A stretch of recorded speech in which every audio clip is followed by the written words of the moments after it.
قولي لعينيك أن تنام مبكرا، فغدا سيوقظها الحنين لتسهرا. لا تبحثي عن قبلة مخطوفة أو وردة حمراء تسكن دفترا. سيدق بابك ذات يوم زائر، ما مر بالبستان إلا أزهرا. سيشق أنهارا ويزرع جنة، ويسوغ ألحانا وينحث مرمرا.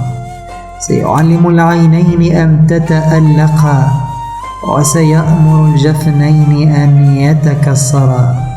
سيقبل الخدين كي يتوردا، ويحول الشفتين توتا أحمرا.